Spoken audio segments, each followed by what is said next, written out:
da gente estar bem preparados até para acolher esses irmãos que estão conosco, né, aguardando esses momentos da oração, às vezes da palestra, porque eles estão aí precisando desse consolo, dessas palavras, e a gente precisa fazer da nossa parte, né? Para a gente estar sempre levando esse consolo, essas vibrações positivas para todos, né? Para nós, em primeiro lugar, e também por todos aqueles que dependem disso. Hoje, nos foi proposto nós falarmos sobre a perfeição moral. E, igual a Ana Borba acabou de lembrar aí, nesse momento complicado que nós estamos passando, né, de incertezas, de perdas, né, às vezes de medo, é um grande momento para a gente trabalhar essa nossa perfeição moral, porque é o momento que nós somos testados, é o momento de nós darmos os nossos testemunhos daquilo que a gente tem conhecimento, né?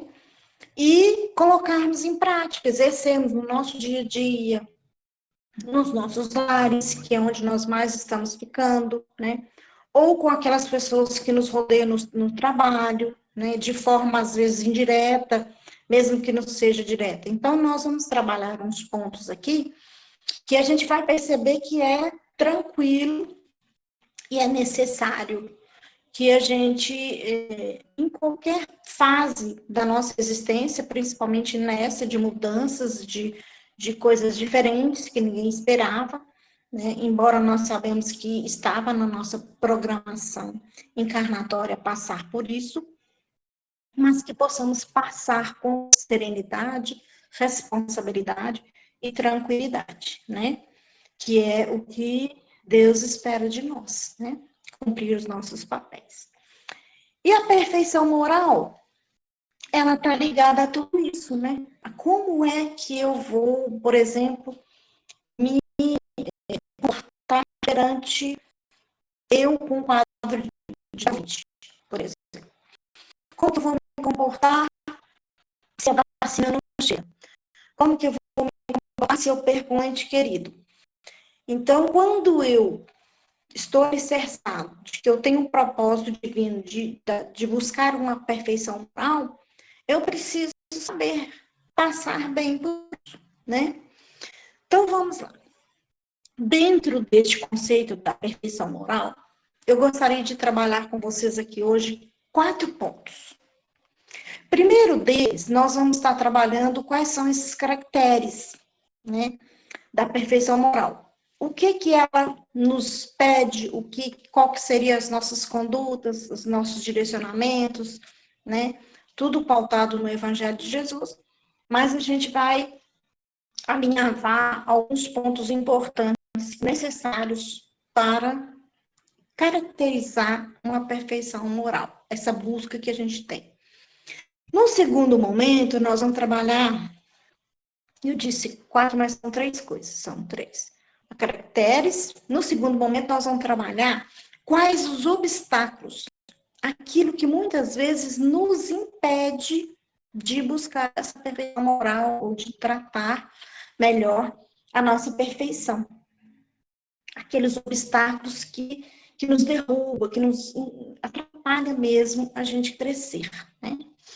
E no último instante, a gente trabalha os instrumentos, os recursos que nós temos para vencer esses obstáculos e para realmente a gente estar caminhando para a nossa perfeição moral, que é o que Deus espera de nós. Então, vamos lá. Nos caracteres da perfeição moral, nós vamos encontrar no Evangelho segundo o Espiritismo, no capítulo 17, logo no primeiro item, ele vai trazer para a gente, Kardec vai nos trazer sobre esses caracteres. E aí, ele traz para nós assim, os caracteres de perfeição, da perfeição apresentados por Jesus no Evangelho, desdobram-se em 3 pontos fundamentais.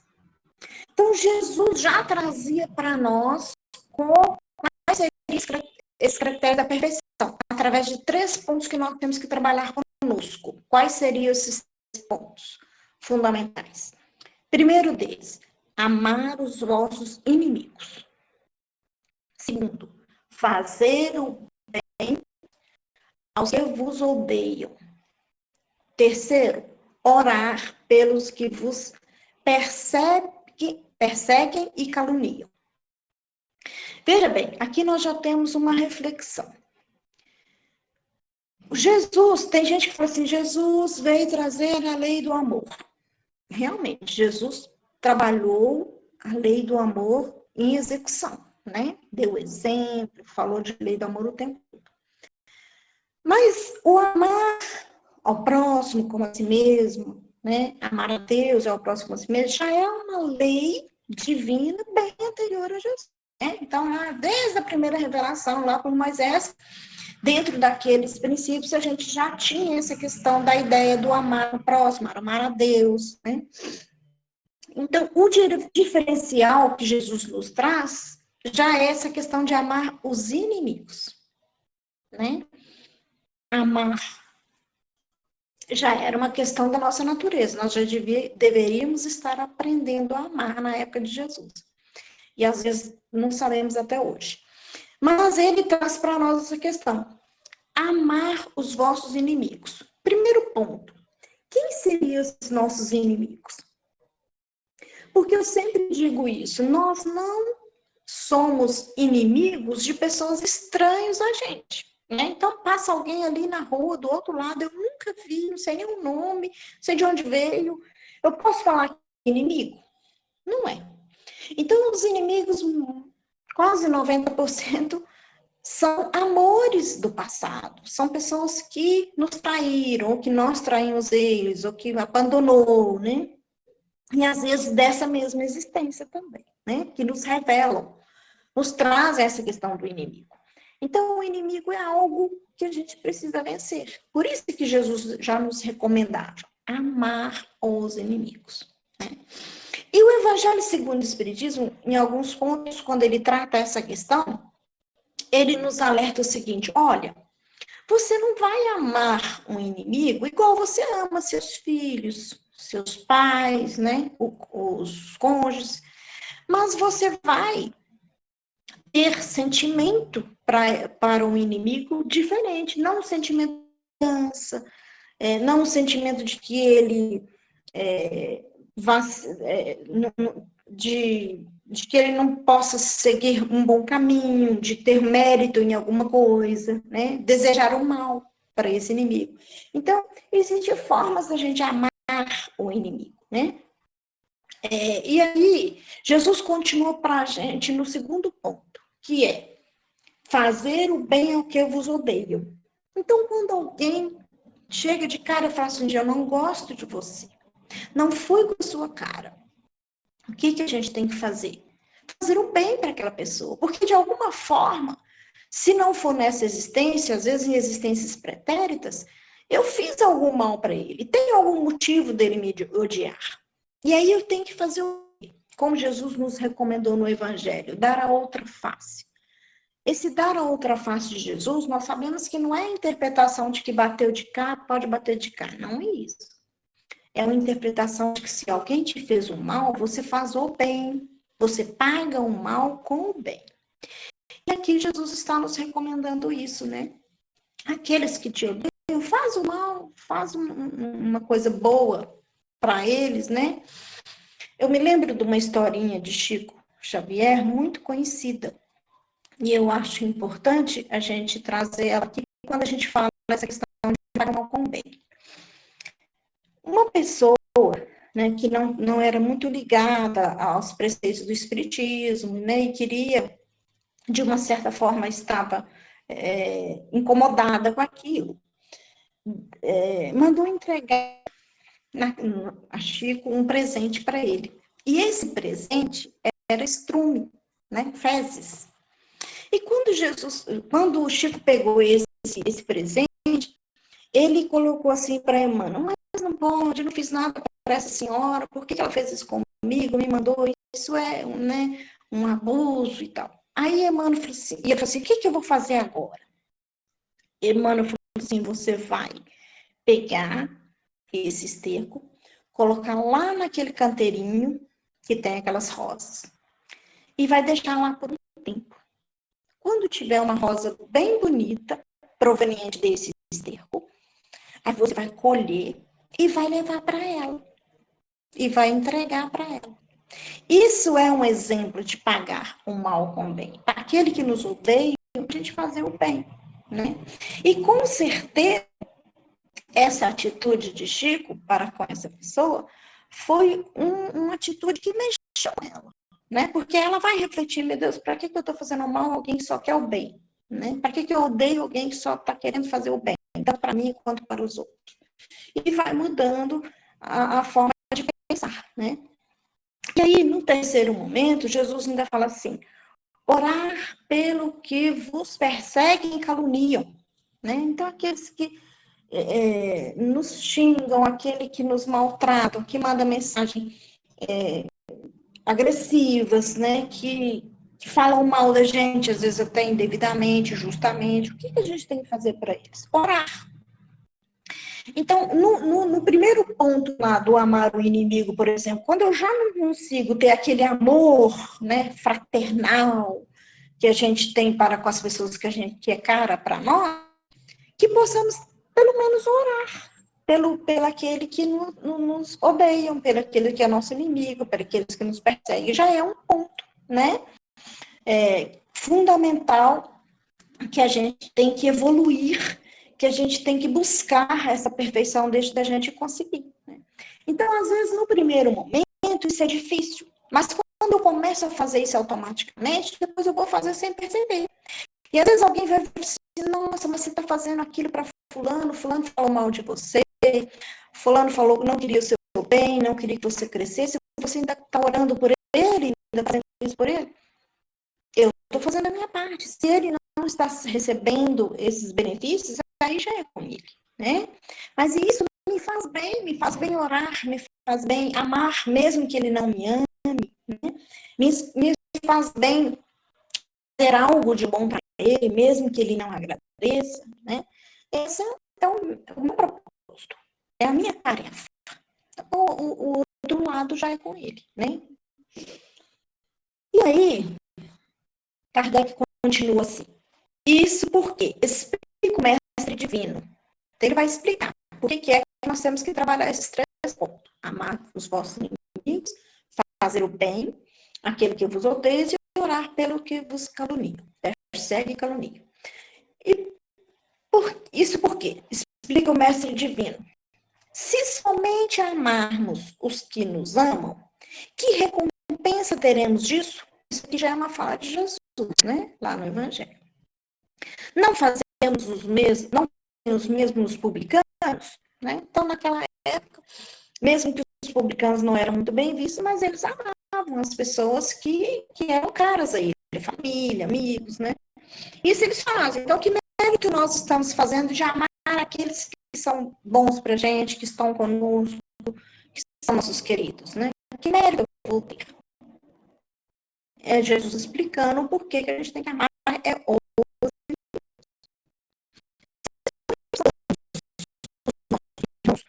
o que fazeis com eles mais do que os outros, né? Nós os pagãos, né? Quer dizer, os pagãos são as pessoas que estavam em Deus, né? Que não falavam os outros, não se alegrava às vezes com a presença dos outros, então, se eu faço isso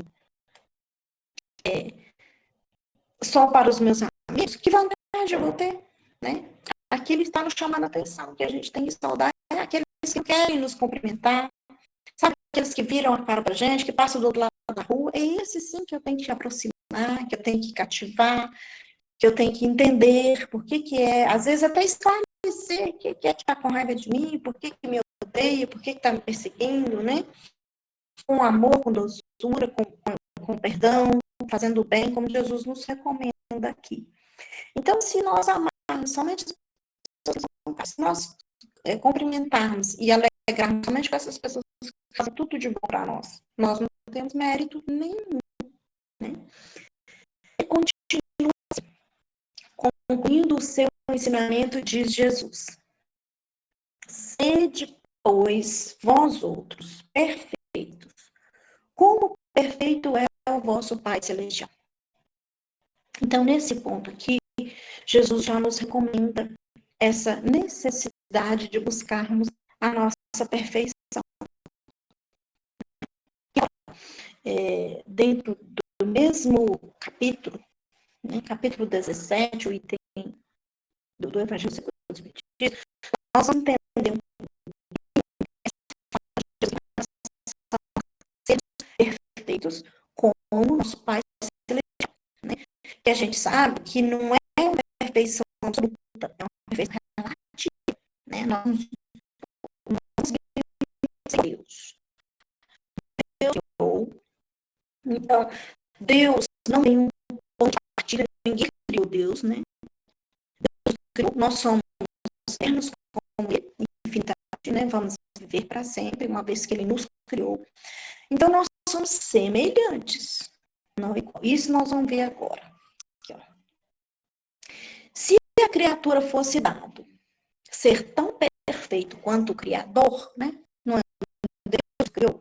Então, nós não somos perfeito tão tornar-se-ia igual a este, o que seria impossível, né?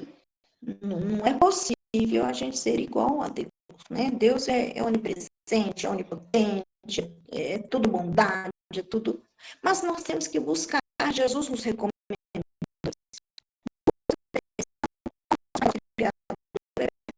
né? Aquelas palavras, portanto, deve-se entender.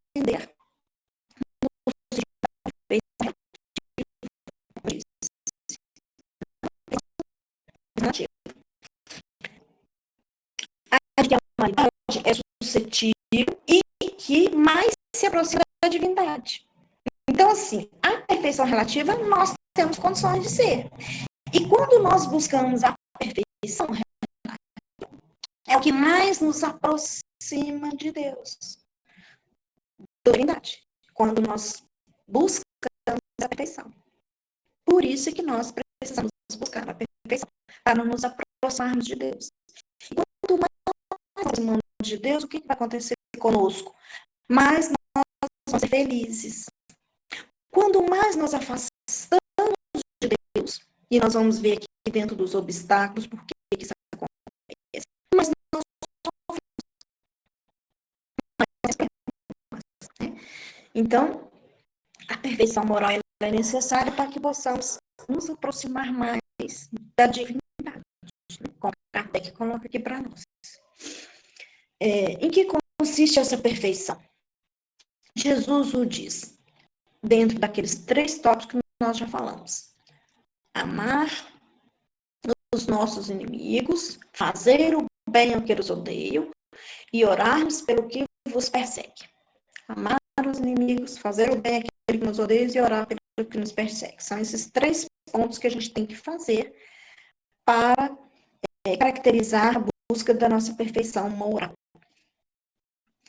Bom, mostra ele desse modo que o essencial da perfeição é a caridade, na sua mais ampla acepção, porque implica a prática de todas as virtudes.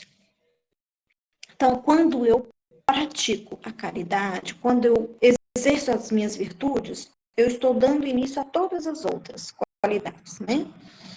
E Jesus está demonstrando aqui que para que eu possa buscar a perfeição, eu preciso exercer essa caridade. Só que aí nós vamos ver que não é a caridade material.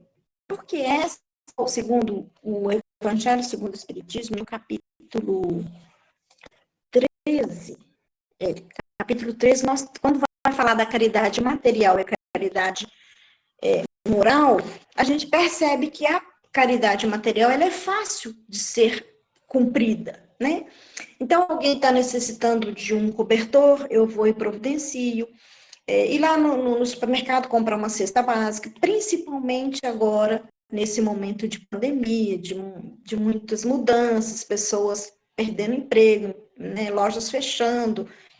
É muito comum a gente precisar assistir pessoas com a nossa caridade material. Mas essa é fácil, a gente vai lá, compra, tem recurso, tem, não tem, pede um ou outro, junta uma cesta básica e tal. Agora, a caridade moral, ela é mais difícil, porque ela depende de nós mesmos, do nosso sentimento, às vezes da nossa tolerância, às vezes da nossa aceitação, da nossa compreensão, do nosso perdão. Então, ela é algo que depende mais de mim interiormente. Por isso é que nós temos mais dificuldade de fazer.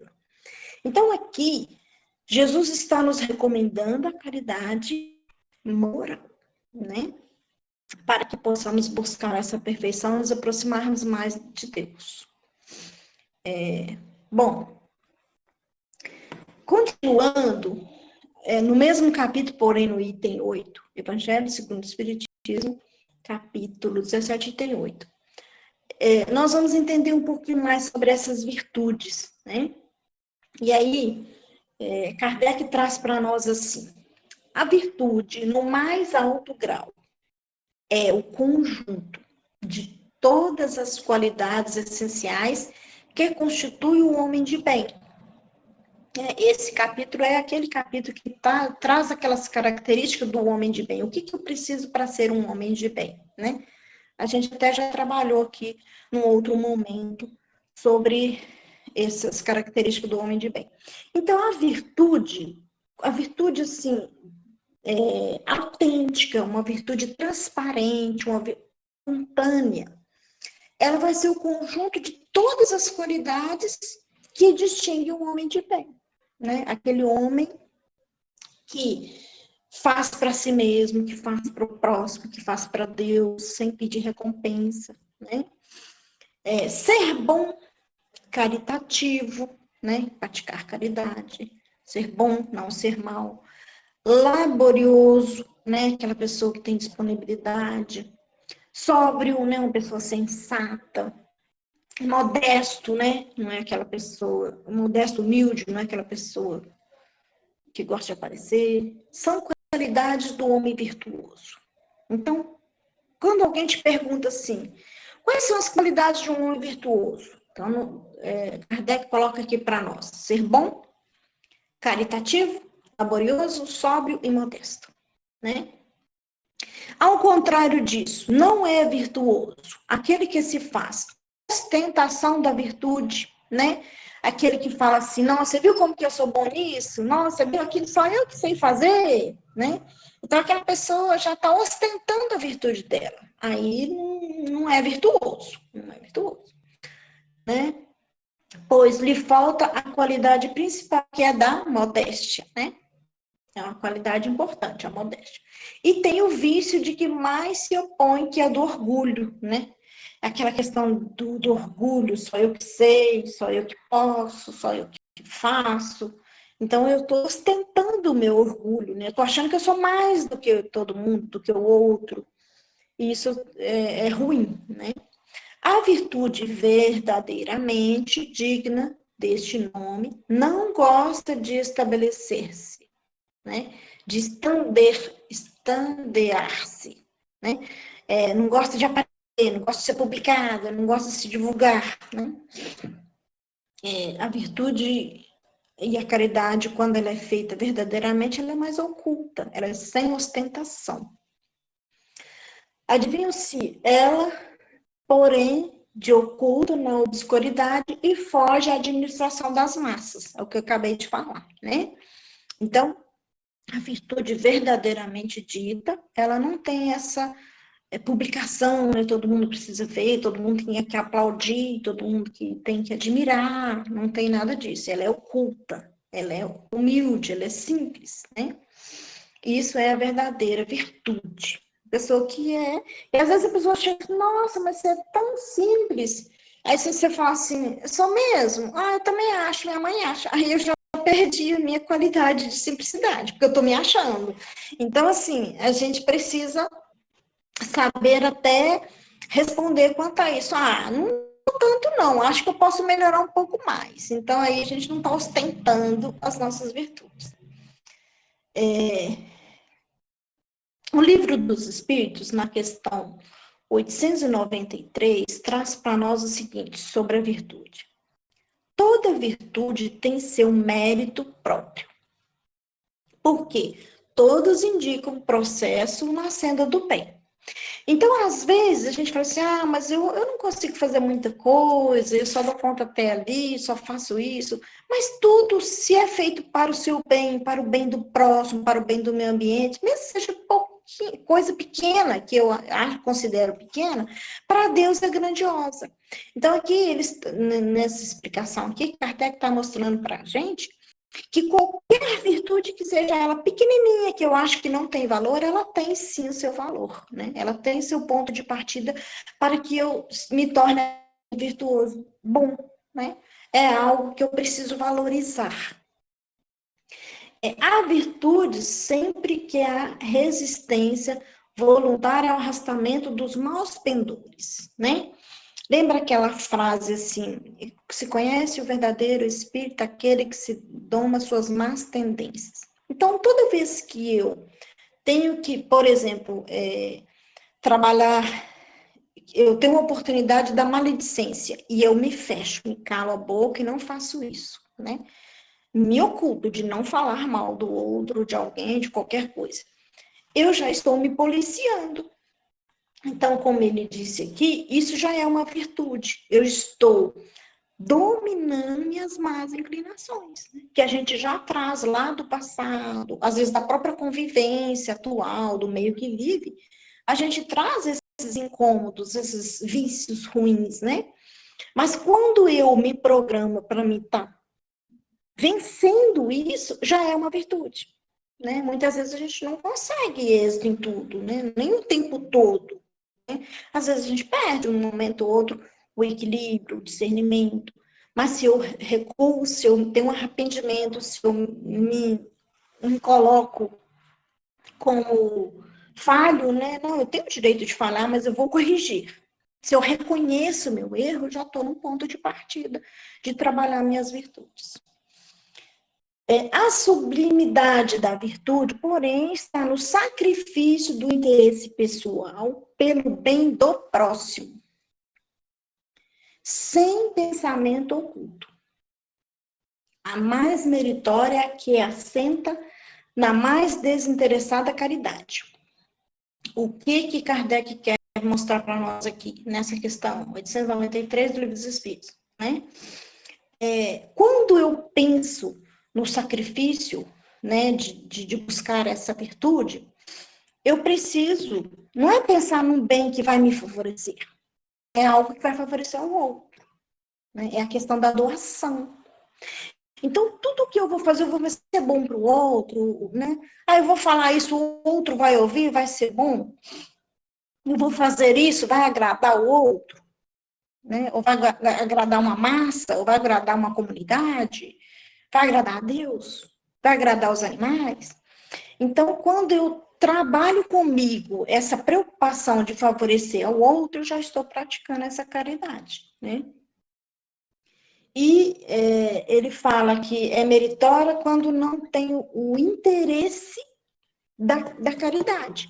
Porque muitas das vezes nós fazemos algo, mas a gente sempre pensa em algo em troca, né? Então, às vezes eu penso assim, gente, eu vou dar carona para aquela pessoa. Porque ela está indo para o centro a pé, e aí eu estou indo e eu vou dar carona para ela. Não, eu dou a carona, mas eu penso assim, pode ser uma pessoa que lá na frente eu vou estar sem carro, ela vai me dar carona, vai retribuir o meu favor. Quer dizer, eu fiz uma caridade interessada, então não tem mérito, né? Às vezes a gente convida alguém para ir na casa da gente, agora não, porque nós estamos em isolamento, mas com interesses, né? Eu vou chamar porque vai jantar na minha casa. Não pode ser que um dia o meu filho vai precisar de um emprego e ele tem uma empresa e ele vai favorecer. Então, é uma caridade interessada, né?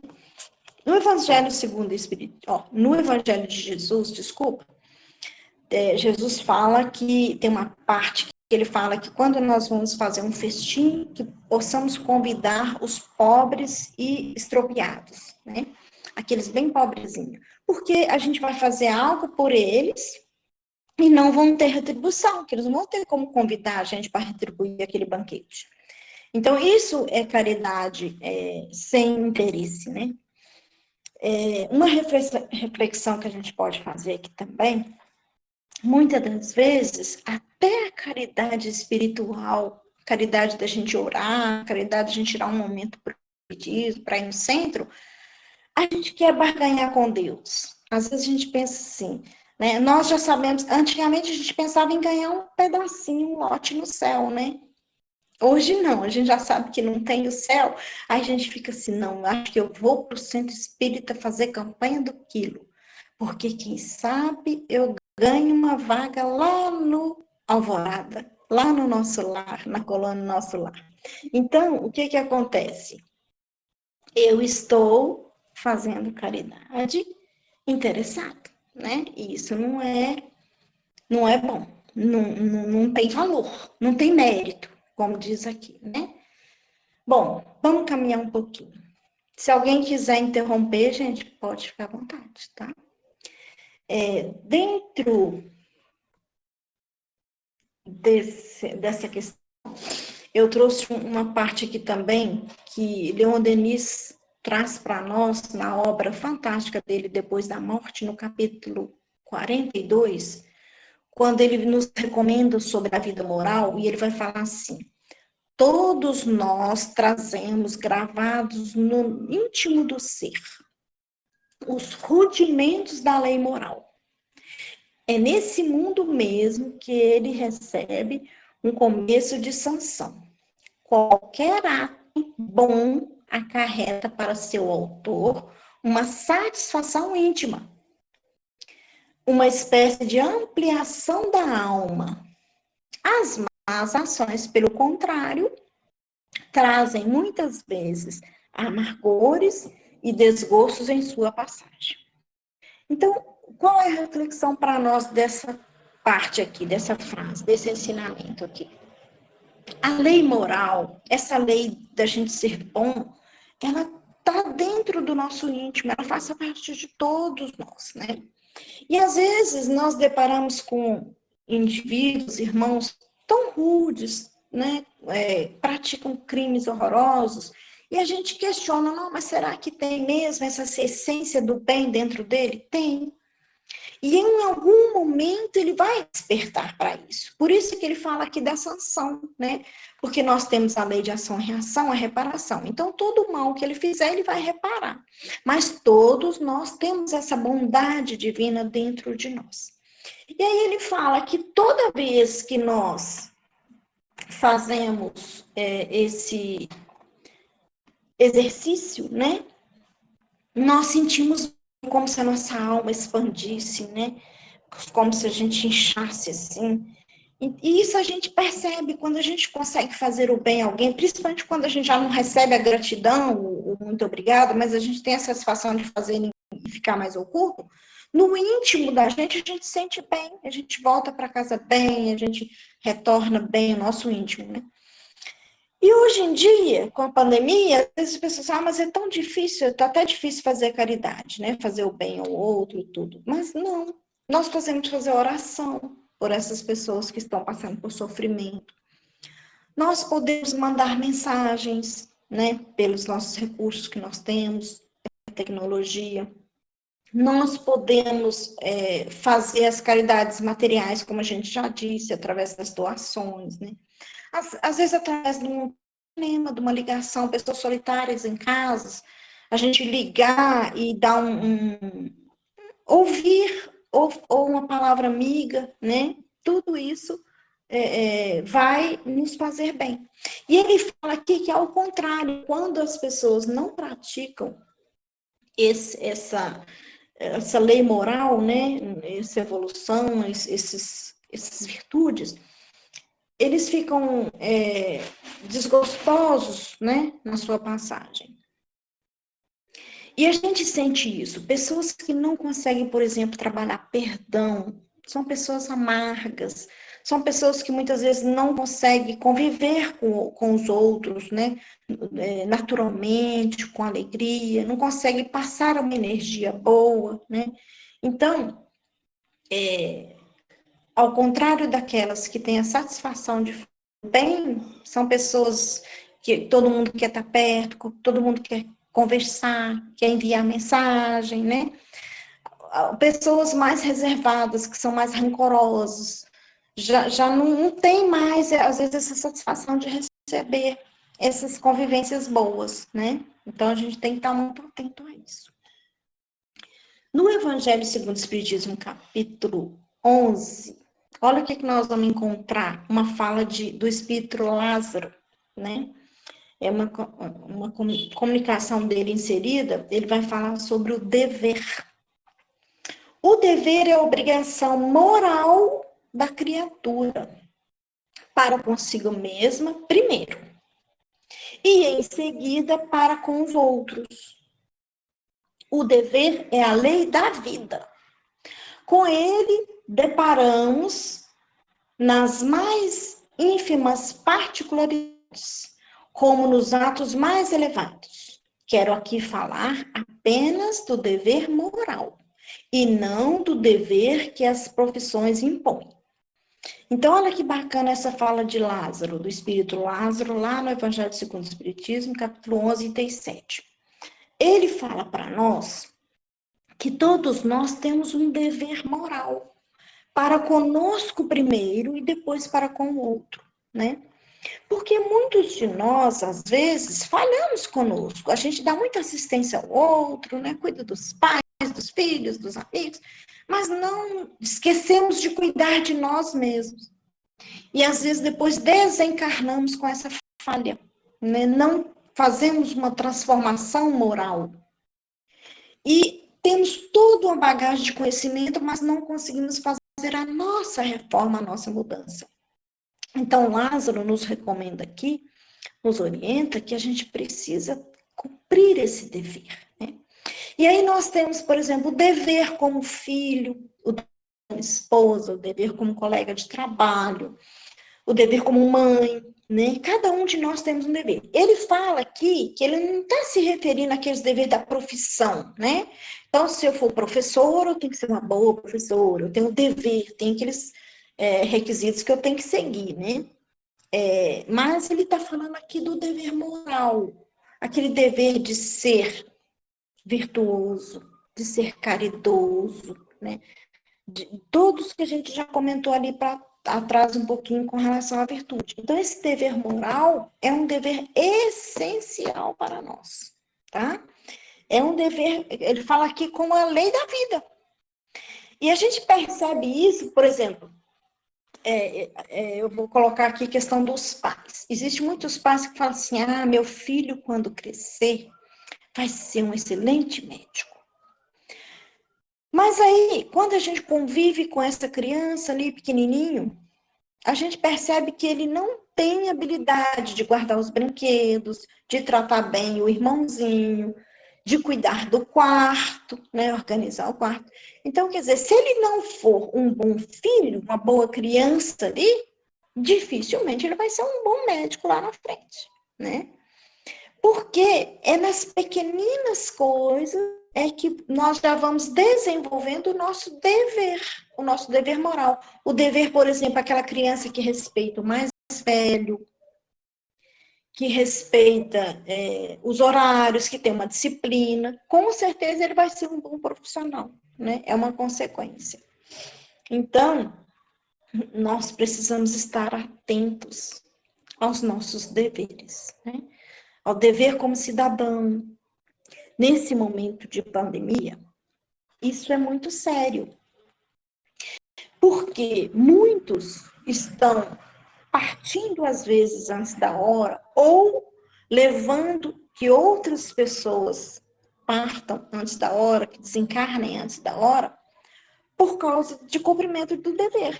Um dever que cabia seguir as orientações das autoridades competentes, aqueles que estão por dentro das estatísticas, dos riscos das contaminações.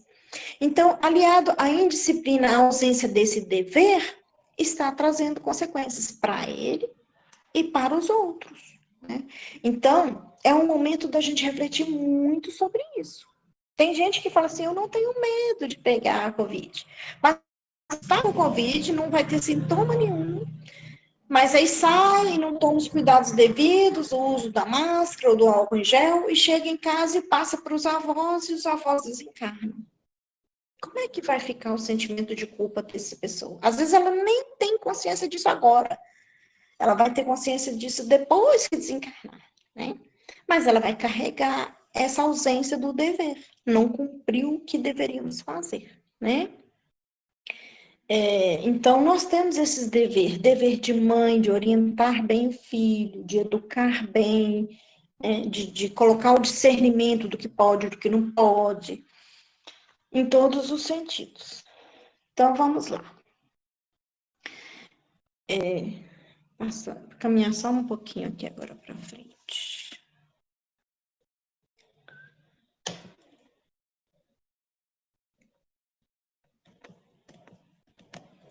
Bom, com relação aos critérios, já está tranquilo. Agora nós vamos ver os obstáculos. O que nos impede, o que nos atrapalha, o que nos incomoda para a gente buscar essa perfeição moral, né? No Livro dos Espíritos, questão 895, Kardec traz para nós que o apego às coisas materiais constitui sinal notório de inferioridade. Porque quanto mais se aferrar aos bens desse mundo, tanto menos compreende o homem o seu destino. Então, quanto mais apegado nós somos às coisas da matéria, mais nós somos considerados inferiores, mais nós estamos retardando a nossa perfeição moral, mais nós estamos atrasando essa aproximação da divindade, da nossa felicidade. E isso que determina o nosso sofrimento, a nossa dor. É trabalhar o apego às coisas materiais, né? Por isso é que Jesus falava assim: buscai as coisas dos céus, os restos lhe será acrescentado. Olha a sabedoria de Jesus nesse momento. Quando eu busco as coisas de Deus, quando eu busco cumprir o meu dever, quando eu busco trabalhar as minhas virtudes, eu vou estar com Deus, eu vou estar cumprindo a lei de Deus. E aí eu vou estar mais próximo dele. E eu vou estar mais distante daquilo que é temporário, que é provisório para mim, que é as coisas materiais, que é aquilo que nos vem apenas de empréstimo, temporário, instrumentos, né? Muitas vezes para me trabalhar aqui na encarnação, mas que a gente sabe que não é a nossa bagagem espiritual que vamos levar. Então, temos que trabalhar desapego. Eu falo, Helena, mas é não ter nada, é não conquistar, por exemplo, conforto material, não é isso. Apego a gente tem que saber diferenciar, né? Se nós temos os recursos, principalmente agora, muita tecnologia, tem internet, graças à tecnologia, nós estamos aqui hoje, num grupo grande, conversando sobre isso. Se não fosse, nós estaríamos apenas com nossas leituras, às vezes dispersando, e não tínhamos essa oportunidade aqui de conviver virtualmente. Então, eu posso sim. Só que, qual é a diferença de eu ter e não ter apego?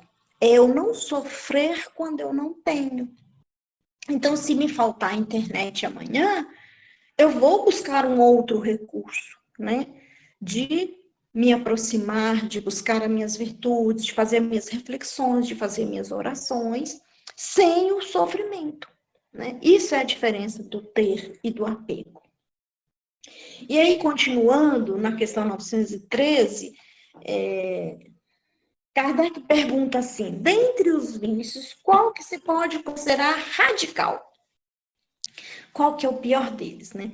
E os espíritos de luz respondem para nós. Temos dito muitas vezes o egoísmo. Daí deriva todo o mal.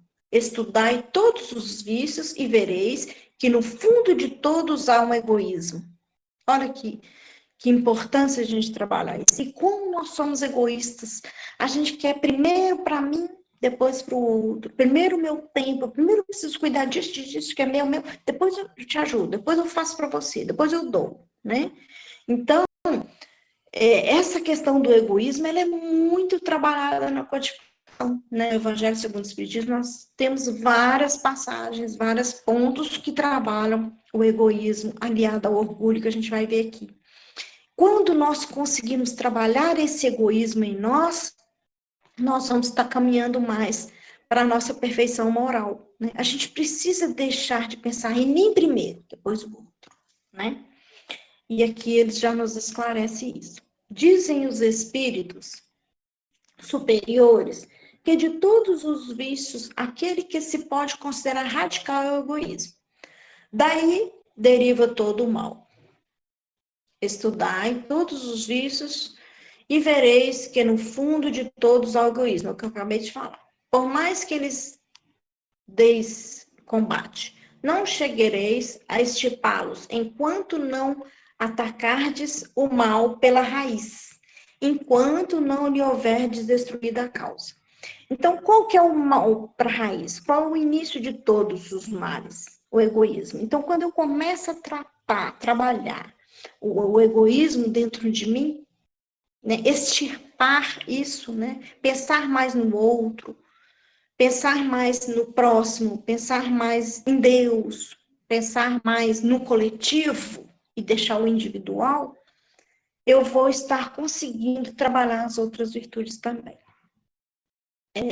Na questão 914, Kardec traz assim para nós: note-se, entretanto, que, fundando-se o egoísmo no interesse pessoal, só poderá ser estipado do coração à medida que o homem se instrui a respeito das coisas espirituais, o que fará que dê menos valor aos bens materiais.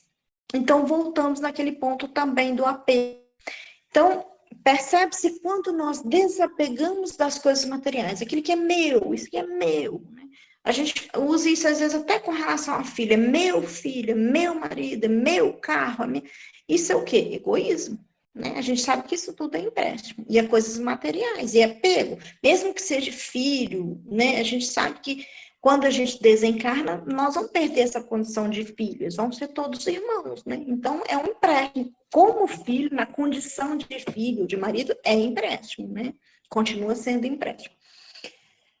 E aí, a reflexão aqui é essa: quanto mais eu dar mais valor às coisas espirituais, por exemplo, sentimento, aquilo que me traz alegria, em vez de eu pensar num prato de comida, né? Eu pego o Evangelho segundo o Espiritismo e estudo sobre amor ao próximo. Isso é algo que vai alimentar o meu espírito, né? Então, eu vou estar buscando as coisas espirituais. Eu estou me desapegando da matéria, né? Eu vou deixar de conquistar o material, só o material, porque você vê que durante o dia, a gente busca muito mais o material do que o espiritual. A gente busca muito mais socorrer as necessidades do nosso corpo, o dinheiro que temos que gastar para pagar conta, para isso e aquilo. E os espirituais tem pouquinho tempo, é uma hora no dia, lá à noite, a hora que eu vou dormir. Então, a gente já tem a seleção de trabalhar muito mais o material do que o espiritual. João de Anjos, através do Divaldo, nos alerta sobre isso, que nós precisamos nos desvincular dessas coisas que é da matéria, né? É lógico que nós temos o nosso comprometimento de conservação, mas nós temos que também trabalhar um equilíbrio. Eu preciso do espiritual e do material, né? Bom, então vamos lá. O egoísmo é irmão do orgulho e procede das mesmas causas. É uma das mais terríveis enfermidades da alma. As mais terríveis enfermidades da nossa alma, a doença da nossa alma, a chaga da nossa alma, do nosso espírito, como diz no Evangelho do Espiritismo, traz isso também, orgulho e egoísmo. É o maior obstáculo ao melhoramento social. Por si só, ele neutraliza e torna estéril quase todos os esforços que o homem faz para atingir o bem, né? Nós não estamos trabalhando que para a perfeição moral nós temos que buscar o bem, fazer caridade, fazer o próximo. O que atrapalha orgulho e egoísmo. Essa fala está na mesma obra que a gente fez referência atrás, depois da morte, de Leon Denis, tá? Só que a tradução de João Lourenço de Souza. Então, ele traz para nós isso.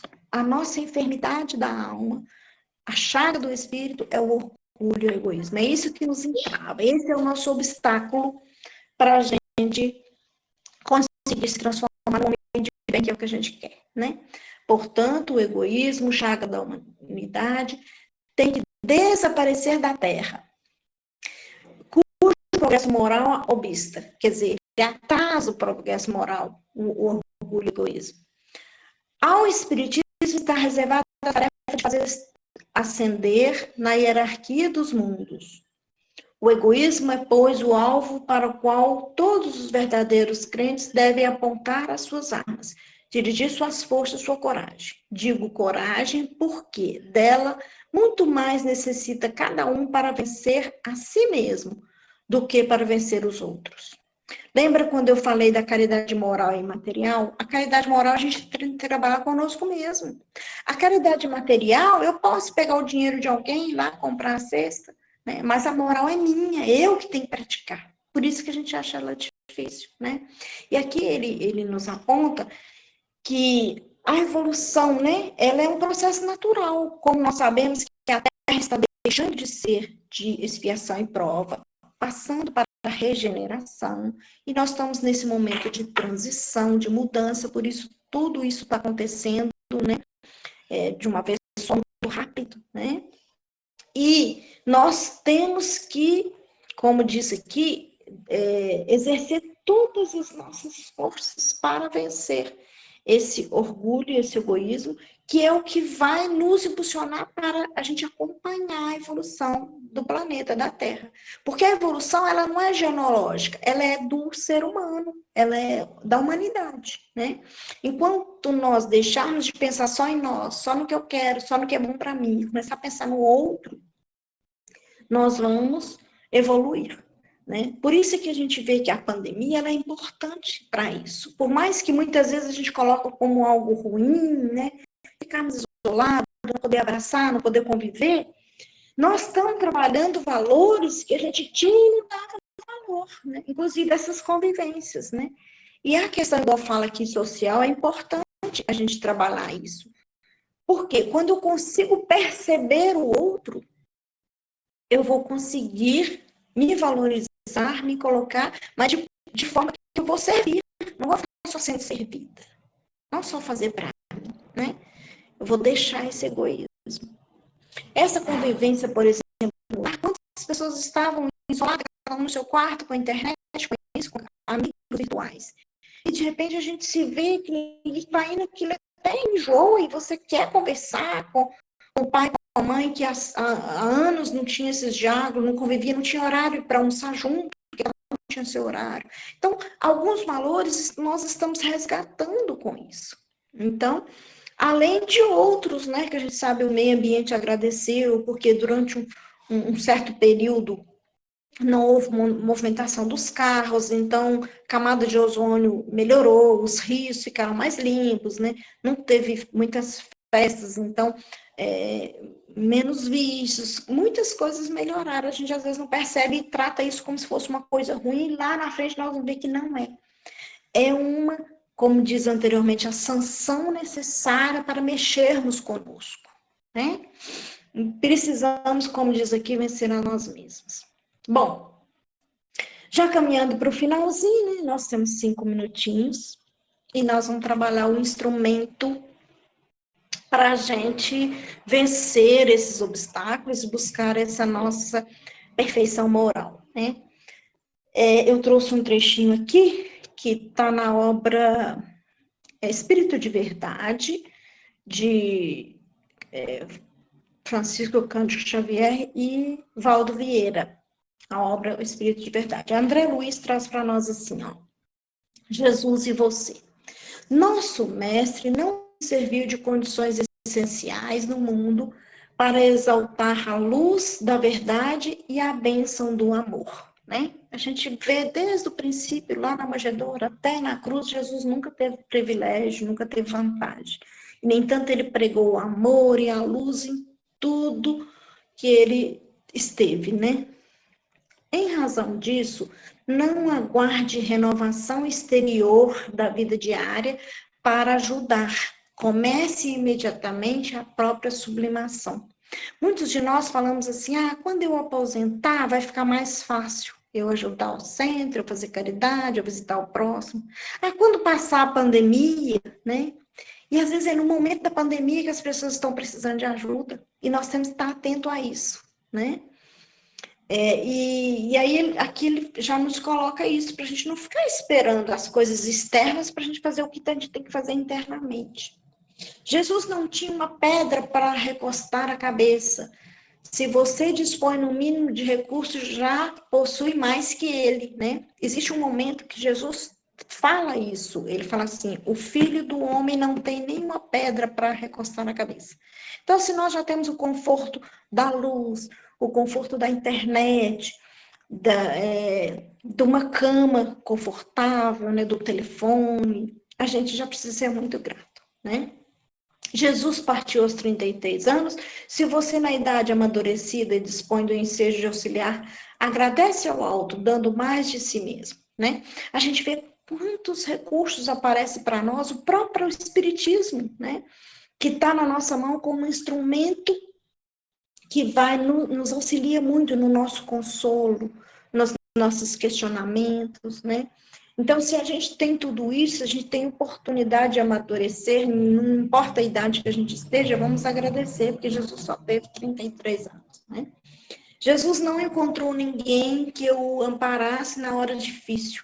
Se você recebe o apoio de alguém nos momentos críticos, saiba ser grato, né? A gente conhece todo o processo de como foi a crucificação de Jesus e ele se sentiu sozinho naquele momento. E se nós sempre temos alguém, um grupo igual a esse, que nos apoia, que nos vibra junto, que ora conosco, que possamos ser gratos, né? Se nós temos aí, no momento, por exemplo, que estivermos acometidos pela Covid, mas temos assistência médica, né? Temos o remédio, temos os recursos, vamos ser gratos, né? E finalizando, Jesus nada pôde escrever. Se você consegue grafar pensamentos na expressão do bem, colabore sem tardança para a felicidade de todos, né? Aquilo que a gente falou. É o recurso que a gente tem no momento, é uma mensagem no WhatsApp, é um vídeo, é uma palestra boa, vamos divulgar, vamos passar para frente, é um telefonema, né? Uma cartinha, hoje a gente já não tem muito isso mais, né? Realmente a gente tinha muita a questão do correio, cartinha, que a gente não tinha essas facilidades da tecnologia, mas hoje temos, né? Vamos utilizar esses recursos para fazer a felicidade do outro e, consequentemente, nós estaremos sendo felizes, né? Na época de Jesus não tinha nada disso. Vemos assim que a vida real nasce e evolui no espírito eterno e não depende de aparências para projetar rumo à perfeição. Então a gente não precisa de aparência externa para buscarmos a nossa perfeição. Nós precisamos de valores internos, né? Buscar as nossas virtudes, os nossos caracteres do bem, de homem de bem. Jesus segue à frente de nós, se você deseja acertar, basta segui-lo, né?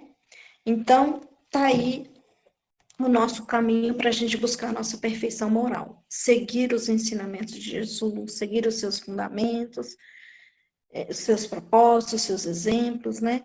E com certeza nós estaremos sentindo mais felizes. Agradeço muito a oportunidade de estar aqui com vocês. E que Jesus possa amparar todos nós, nossos lares, nossas consciências, e que possamos estar mais ligados às coisas do Pai do que às coisas da terra. Muito obrigada.